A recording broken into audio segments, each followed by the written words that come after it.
Hello दोस्तों, grammar mount में आपका स्वागत है। मैं अरुण कुमार। आज हम आपको पढ़ाएंगे या आज हम सीखेंगे एंटोनिम और सिनोनिम, जो कि ग्रामर सेक्शन में अगर देखा जाए वोकैब सेक्शन में आता है। ये वोकैब सेक्शन का बहुत ही महत्वपूर्ण रोल ये निभाता है। क्या? एंटोनिम और सिनोनिम। हम एंटोनिम सिनोनिम क्या करते हैं? पढ़ते हैं और याद करते हैं, लर्न करते हैं, उसको सीखने का प्रयास करते हैं। आइए इसी कड़ी में हम क्या करते हैं, हम आज एंटोनिम और सिनोनिम सीखने का प्रयास करते हैं। जो प्रीवियस ईयर में आए हुए क्वेश्चन है पहले उसको डील करते हैं, उसके बाद फिर नॉर्मन लुईस की किताब आती है या बुक आती है, उसमें बहुत अच्छे से दिया गया है हमें कैसे वर्ड का फॉर्मेशन करना है, वर्ड कैसे लर्न करना है, वो भी पढ़ाया जाएगा। लेकिन अभी इस दौरान कई एग्जाम्स लगे, जैसे DSSB लगा है, BPSC लगा है। ठीक, तो इसके बिहाफ पे हम देखते हैं कि हम जो प्रीवियस ईयर में आए हुए क्वेश्चन हैं, जैसे SSC में आए हुए हैं या BPSC में आया हुआ है, DSSB में आया हुआ है, और कई सारे KBS है, NBS है, CDS है, जो यहाँ सारे वर्ड्स आए हैं, इनको हम धीरे धीरे करके डील करते हैं और इनका हम एंटोनिम सिनोनिम देखते हैं। तो इनको खत्म कर लेने के बाद हम कोई बुक पकड़ेंगे या किसी बुक के बिहाफ पे हम चलेंगे, उनको समझाने का प्रयास करेंगे और उसके सारे वर्ड्स को हम डील करेंगे। सब कुछ बड़े लेवल पे होगा, लेकिन यह है कि अभी हाल में ही देखा जाए तो स्टेट का एग्जाम है और उसके बाद 10 दिन 15 दिन बाद हमारा एग्जाम आ जा रहा है वो BPSC का, फिर उसके इधर DSSB आ जा रहा है। तो हम इसको मेन सेंटर पर रखते हुए चलते हैं, देखते हैं प्रीवियस ईयर में आए हुए क्वेश्चन को। जैसे कि हमारा पहला वर्ड है कैंडिडेट। इससे तो बहुत सारे लोग परिचित होंगे, या अगर हमारी वीडियो शुरू हो रही है लोग कहेंगे ये देखो कैंडिडेट से ही शुरुआत किया। ठीक, लेकिन फिर भी प्रीवियस ईयर में ये कैंडिडेट बहुत बार आया है, बहुत बार आया है, एक बार नहीं बहुत बार आया हुआ है कैंडिडेट। ठीक है, कैंडिडेट मतलब क्या होता है? अस्पष्ट होता है। कैंडिडेट मतलब क्या होता है? अस्पष्ट होता है। ठीक, इसका मतलब क्या होता है? अस्पष्ट, यानी कि हम क्या कह सकते हैं? क्लियर कह सकते हैं। ठीक, अगर इसको देखा जाए तो क्लियर कह सकते हैं, फ्रैंक कह सकते हैं। अगर आप कैंडिडेट को पाओगे तो आपको 80 से 90% उम्मीद ये है कि कैंडिडेट का सिनोनिम आप फ्रैंक ही पाओगे। कैंडिडेट का सिनोनिम आप फ्रैंक ही पाओगे। ठीक, उसके बाद हमारा क्या होता है? ऑनेस्ट हो जाएगा, ऑनेस्ट हो जाएगा। फिर हमारा क्या हो जाएगा? जेन्युइन हो जाएगा। ठीक है, जेन्युइन हो जाएगा। ये हमारे क्या है? कैंडिडेट के सिनोनिम है। क्या है? ये सिनोनिम है। ठीक, ये इनके तरह काम करते हैं। अब देखते हैं हमारा एंटोनिम क्या होता है। ठीक, कैंडिडेट का एंटोनिम क्या हो जाएगा?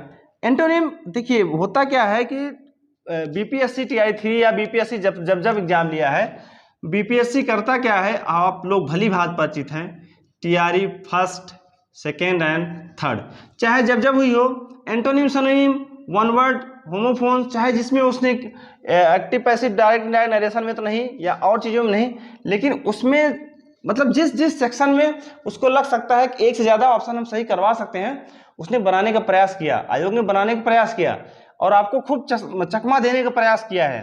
तो हम लोग देखिए, अब अगर देखा जाए जेन्युइन उसकी, अब लोग कहेंगे कि यार जेन्युइन उसकी मीनिंग थोड़ा कम स्पष्ट हो रही है। ठीक है, लेकिन रियल है, स्पष्ट है। जेन्युइन मतलब वास्तविक है, जो कुछ है सब क्लियर है। ठीक है, तो हम इसको क्या कर सकते हैं? जेन्युइन को इस पर रख सकते हैं, ऐसा नहीं रख सकते।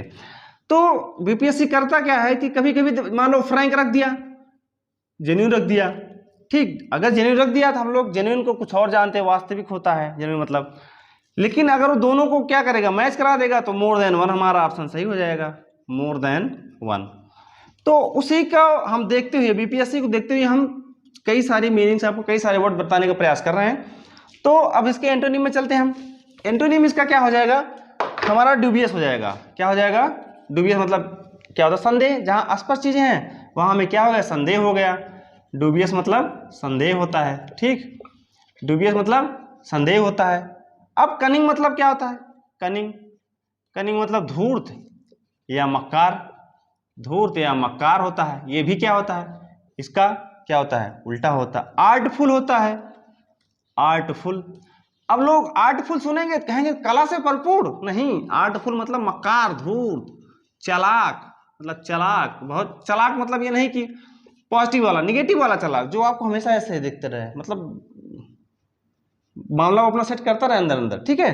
वो बहुत क्या होते हैं, धूर्तबाज होते हैं, धोखेबाज होते हैं, आर्टफुल।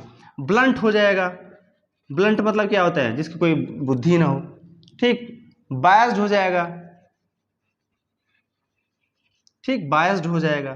तो इतने क्या है, ये इसको सिनोनिम है, इसके क्या है, एक डिसाइडफुल हो जाएगा, देख लीजिए, डिसाइडफुल, ठीक है। डिसीटफुल कह लो जाए, डिसीटफुल यानी क्या होता है, धोखेबाज होते हैं। डिसीट मतलब धोखेबाज, धोखेबाज या धोखाधड़ी, ठीक है, धोखाधड़ी हो जाता। तो ये हमारा क्या हो गया, हम देखिए 1 2 3 4, 1 2 3 4 5, लगभग वर्ड आपको मैं बताने का प्रयास किया हूँ, डील करने का प्रयास किया हूँ। तो उम्मीद है कि आपको समझ, डुबियस मतलब संदेह हो जाएगा, कनिंग मतलब धूर्त या मक्कार हो जाएगा, कनिंग कनिंग बहुत कनिंग है ये, आर्टफुल हो जाएगा, मक्कार चालाक, ब्लंट हो जाएगा, डिसीटफुल हो जाएगा, बायस्ड हो जाएगा। कहते नहीं किसी चीज से क्या है, ये बायस्ड है, क्या है, बायस्ड है, उसके बारे में क्या है, पहले से ये क्या है, अपना दिमाग सेट कर रखे हैं, हमें यही करना है। तो बायस्ड यही होता है, जैसे कोई चीज पहले से हम प्री सेट कर ले दिमाग, कहते नहीं कि बायस्ड ना रहो भैया, किसी चीज को लेके दोनों पहलू देखो, पक्ष और विपक्ष दोनों देखो।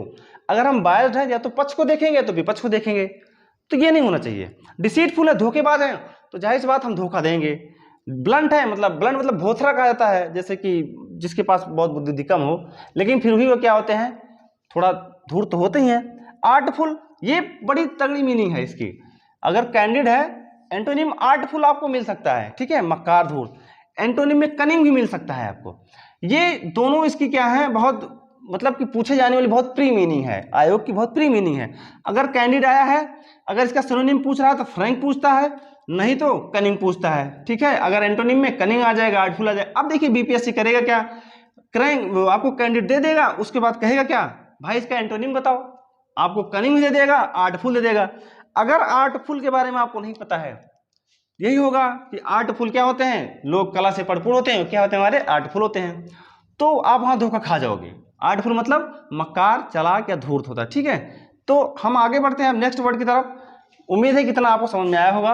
आप एक बार दो बार रिवीजन करेंगे या अपने नोट्स बनाते रहिए। अगर नोट्स बनाने का नहीं मन है तो आप एक दो बार वीडियो देखिए, धीरे धीरे आपके माइंड में क्या होगी, चीजें रिकॉल होती जाएंगी और आपका एंटोनिम सिनोनिम धीरे धीरे तैयार हो जाएगा, ठीक। तो हम आगे बढ़ते हैं नेक्स्ट वर्ड की तरफ। हमारा नेक्स्ट वर्ड देखते हैं, इसको पहले इरेज कर दे, उसके बाद नेक्स्ट वर्ड देखते हैं। नेक्स्ट वर्ड हमारा कनिंग के बाद है बैरन। नेक्स्ट वर्ड कनिंग के बाद हमारा क्या है, बैरन है।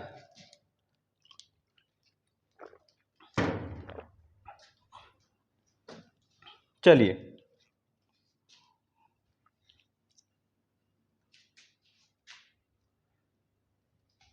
तो नेक्स्ट वर्ड हमारा क्या है, बैरन। हम क्या देख लें, बैरन। बैरन मतलब क्या होता है, बैरन मतलब अनुपजाऊ, बैरन मतलब अनुपजाऊ, जहां मिट्टी क्या हो, उपजाऊ ना हो, ठीक है, उपजाऊ ना हो तो क्या होगा, अनप्रोडक्टिव होगी।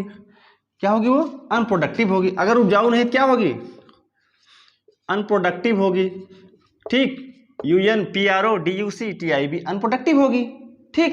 इनफर्टाइल होगी, इनफर्टाइल होगी, इनफर्टाइल होगी। उसके बाद क्या होगी, मोरलैंड होगी, इनफर्टाइल होगी, मोरलैंड होगी।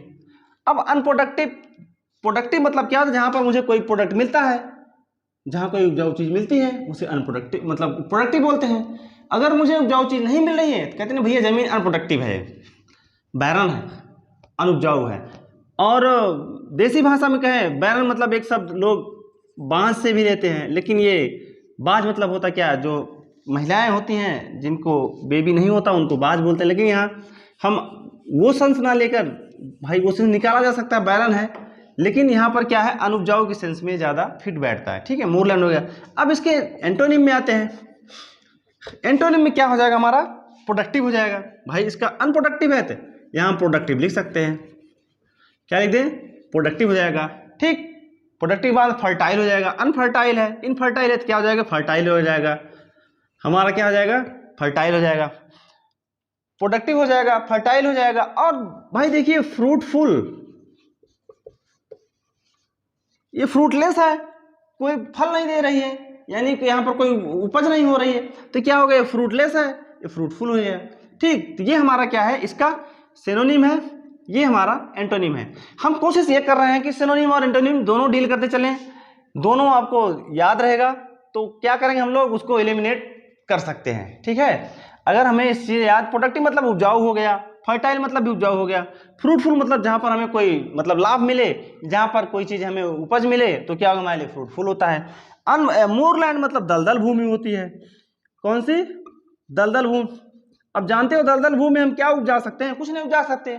दलदल भूमि में दलदल भूमि का जो वृक्ष होगा वही उपजेगा। दलदल भूमि में अगर हम घुस गए तो दलदल है पूरा, घुसते चले जाते हैं। वहाँ पर कहा है तो दलदल भूमि की भूमि जो होती है, वहाँ पर जो वृक्ष होते हैं हमारे, होते तो हैं वृक्ष थोड़ा बहुत, लेकिन जो उनकी शाखाएं होती है ऐसे ऐसे जमीन में, मतलब ऐसे होती हैं, ऐसे दलदल है ये, यहाँ से शाखा, वो अंदर जो जड़ें होती है ऐसे यहाँ से ऊपर निकलती हैं, फिर ऐसे नीचे हो जाती हैं अपने आप को संभालने के लिए। वैसे दलदल भूमि में ज़्यादातर देखा है पेड़ पौधे पाया नहीं जाते, यानी क्या होता है, अनप्रोडक्टिव होता है। ठीक, उम्मीद है कि आपको ये सारी बातें समझ में आई होगी। हम आपको 3-3, 4-4, 5-5 जो पॉसिबल हो सक रहा है ढूंढ के आपको हम बताने का प्रयास कर रहे हैं। तो ये इतना है, अनप्रोडक्टिव, इनफर्टाइल, मोरलैंड, ये हमारा सिनोनिम हो जाएगा। प्रोडक्टिव, फर्टाइल, फ्रूटफुल हमारा क्या हो जाएगा, एंटोनिम हो जाएगा। अब हम चलते हैं अपने नेक्स्ट वर्ड की तरफ।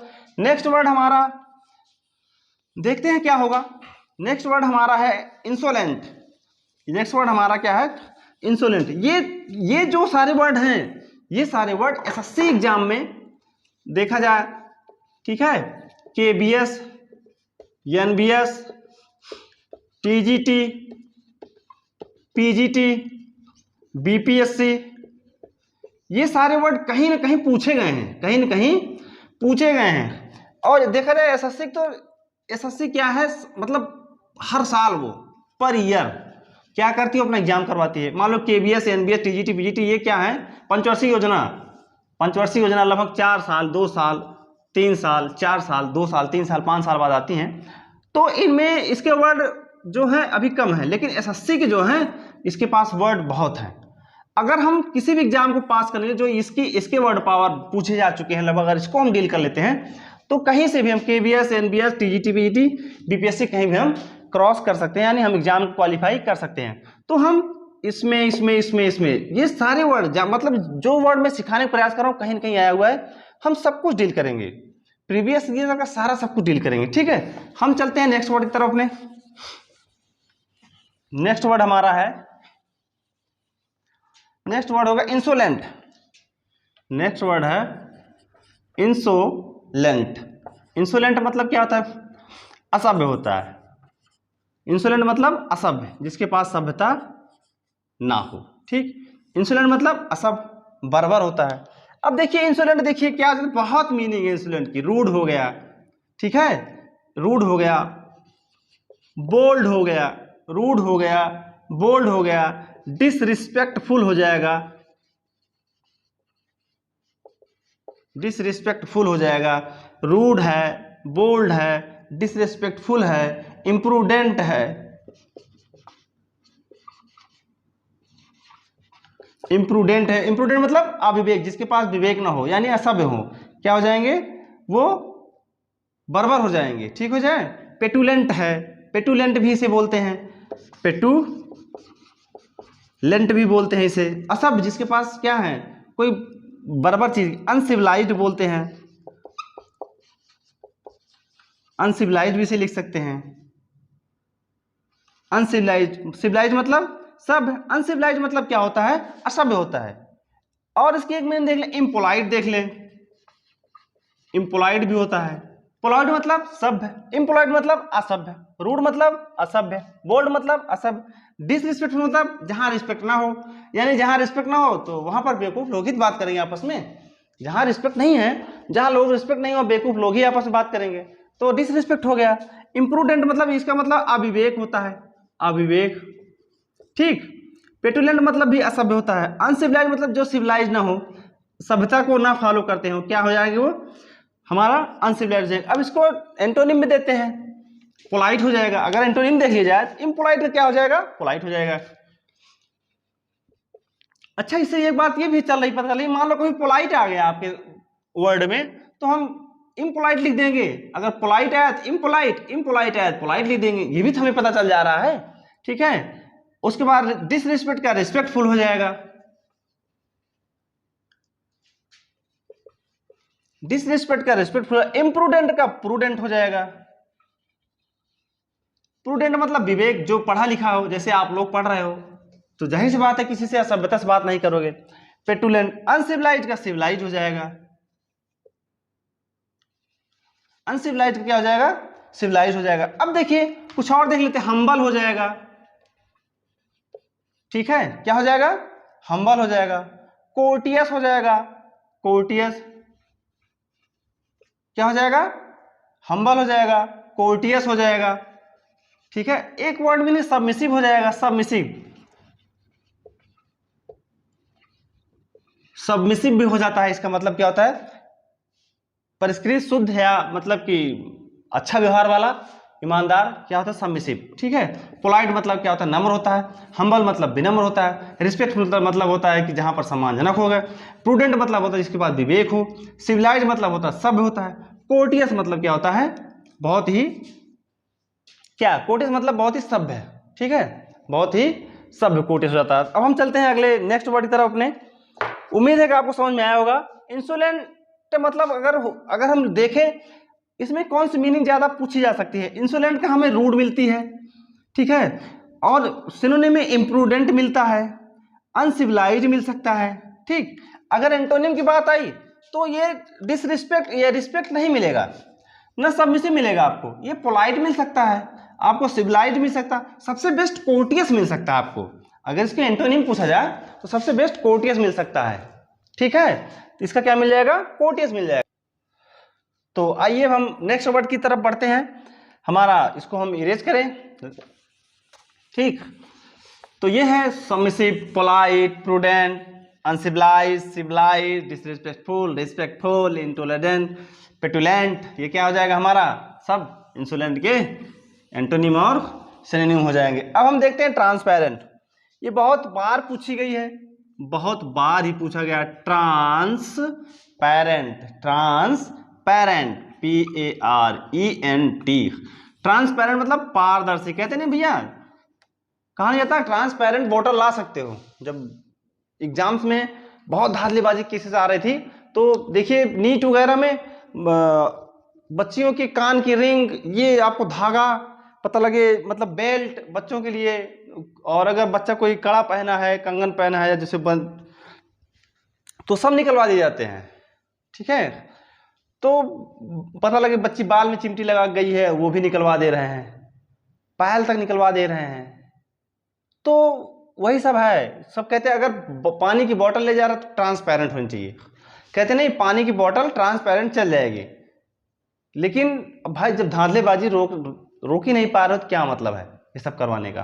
ठीक है, तो ट्रांसपेरेंट मेरे कहने मतलब पारदर्शी, जो आर से पार दिख जाए, उसका मतलब क्या है, ट्रांसपेरेंट मतलब पारदर्शी। ट्रांसपेरेंट मतलब पारदर्शी, जिसको आर पार हम देख सकें। अब ट्रांसपेरेंट मतलब क्या होगा, इसका मतलब क्या होगा, क्लियर हो जाएगा, ल्यूसिड हो जाएगा।